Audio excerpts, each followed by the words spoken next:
is Charleston White. I'm a victim of a crime by a guy of a rolling 50 Crip. They call him 55 Street Crip, baby OG baby snaps.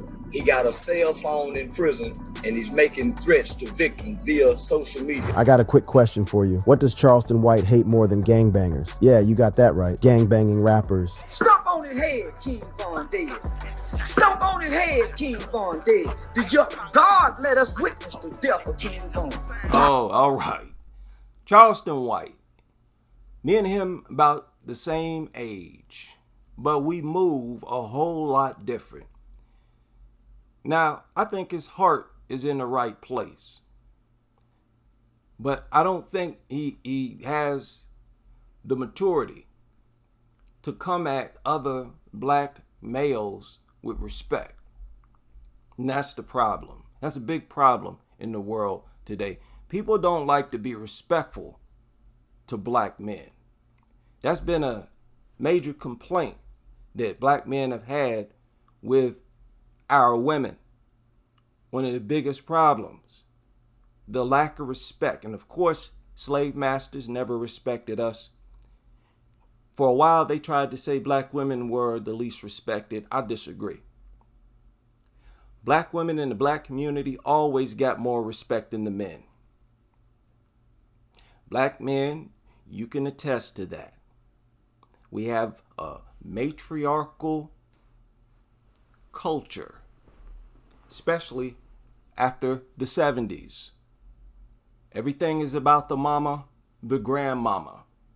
The fathers are demonized. Talk about it.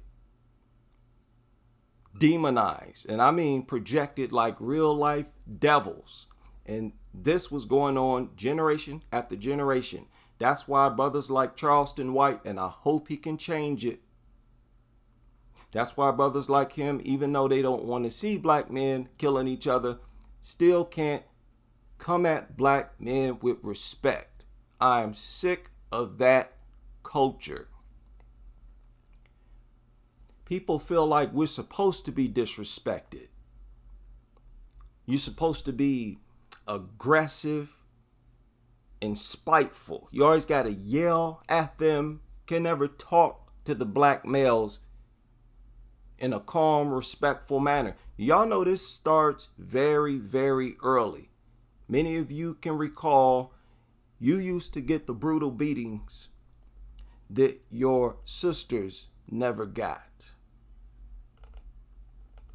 Nothing happened that day to move the situation sideways, and Charleston got out of that situation with both his mouth and his ego intact. This was an obvious L for Breezy, as you can imagine. Imagine someone disses your dead homie, and you catch them lacking on the outside and still can't do nothing. And even worse, Charleston would take an interview. Remember, now I don't know this guy, King Yella.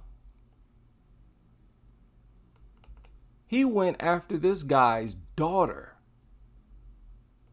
Charleston. I believe he could have got through to many of them. He seemed like one of those old school dudes who's really, in the trenches of black America. Probably could have got through to some of them had he showed them some respect. It's foreign to black men. I'm telling you, black men are not even used to getting respect, genuine respect from other black men, especially if they disagree. Situation with fans asking Dirk to avenge Von's death. Here's what he had to say. This is a lose-lose situation that the fans want to put the rappers in. Absolutely. If they don't do it, we gonna quit listening to you. If you do it and go to jail, we gonna quit listening to you. Now, I felt like that was a real good moment for Charleston White. He putting his energy in it, but he not being disrespectful. And I always wish that he would just focus on that part of himself. Now listen to this. Now, we know Dirk ain't gonna comment on nothing. And since O-Block homies appear to be terrified of 12, Charleston is probably in the clear. But so far, the version of Charleston I've shown you is tame. Because what he did to King Yella on account of the same Von situation turned the homie inside out. Charleston versus King Yella. Knowing which battles ain't yours is a skill that not many folks have, and unfortunately, King Yella is one of such folks. Now, to his credit, Yella was AWOL through the disses Charleston was dishing out to Vaughn. But what made him break his silence was when Charleston added the equally deceased FBG Duck to the group chat. But instead of dissing Yella back straight up, for some reason, Charleston ignored the man and went straight after his family, specifically his 3-year-old daughter. With all that scribbly stuff on his face, I said, that's a dope fiend, baby. His mama was a crack addict, baby. Yeah, he was in an institution. He looked like he was in an institution. Stuff like that. It's like, come on, Charles, are you high? No, he ain't high. It's just a part of the culture to be disrespectful and nasty to black males. We all know it. In our culture, the women are put on a pedestal. Everything is about grandma, is about ma. Not only black men, fatherhood, if it comes from a black man, is considered evil. It's looked at really and genuinely looked at as something that's evil. And I believe in many of our women's minds, they feel like their kids should be protected from their father. They need to protect them. Oh, let me shield you. It's very dangerous how they look at black males as demons, as evil, when they're the ones beating the life out of those black males when they were raising them. They want to turn around and look at what they created and tell them that they create themselves. Now, look, I know it's a lot of craziness, and that's an understatement. It's a lot of craziness in black male America, but some of them make it out legitimately. Many of them make it out. I went to school with those Chicago dudes. It was a good 400 or 500 people in the Job Corps I went to in Dayton. Shout out to the year 1995. The people from the dudes from Chicago, all of them was in the gang. I'm telling you, gang banging runs deep in many cities across. It's rough. So many of these black men, they're actually geniuses. I'm telling you that. Many of them are geniuses. They are just misguided. They're applying that genius to the destruction of their own group. That is by design. Listen, no other people operate like that. And even if they did, I don't care.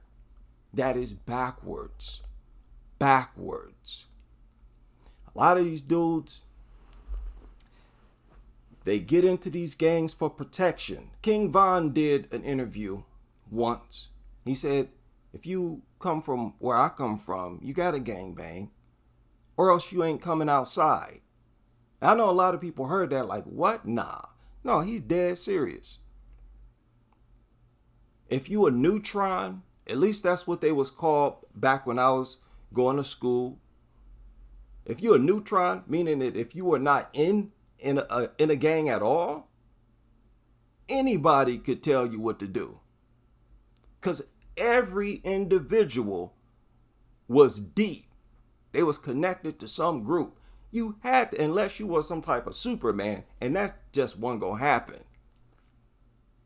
So they get caught up in this lifestyle. But if you ask me, the music is behind all of it.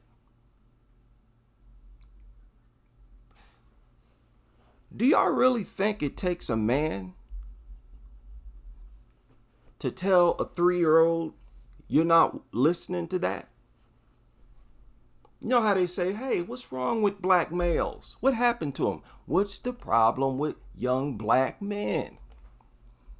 The first and only thing people say is the fathers wasn't around because his father ain't there. You really expect me to believe that a father is required to make a 3-year-old, 5-year-old, 10-year-old, 12-year-old, between those ages, you got complete control over those boys. 100% control over their existence. If they're being conditioned by poisonous music, it's because you're allowing it. You can't blame an absent person for that. And if it requires a man to keep boys from growing up, end up in jail or dead, that means you as a parent are inadequate. And don't tell me nothing, because I know women. My aunt did it. She would actually take the time to teach. And her sons never grew up like that. Nothing even remotely like it. Don't tell me it ain't possible. Especially seeing that you got complete control of their existence in the years where their brain grows most rapidly. By the time they're 12, your job is done. We should now be looking at the finished product. And with the father not being there, all I expect to see in men is a little lack of masculinity. Oh yes, maybe a little organizational skills probably not there. Might be a little bird-chested. But don't tell me that a man is mandatory for conditioning. We're talking about conditioning. Ages 0 to, let's say, 12 are the years of conditioning. They talk about it as if they're saying, hey, a man needs to be there to beat him, to beat the boy. No, they get beaten by their mothers. The entire argument that these boys grow up gang banging, ending up in jail or prison, that's because the father ain't there, nonsense. Let's be realistic. It's all about influence and conditioning, and it happens. Don't tell me. It happens all the time. Now, I don't care what hood you go to. You're going to find families all throughout any hood with decent people, decent adults, and they're righteous, law-abiding citizens. Not everybody in the hood is the same. You all know this. So hopefully, Mr. Charleston White can change his game up a little bit. I'd like to see men out here around my age behaving in more mature fashion. We don't need to act like kids are. It looks very bad. You know what I'm saying? When I was a kid, 46-year-old men got the utmost respect. And they carried themselves different. Right now, we dealing with grown men still caught up like a child mentally. Lack of respect. And I don't know, it's something where people are allergic to just being mature adults. That's part of the trap.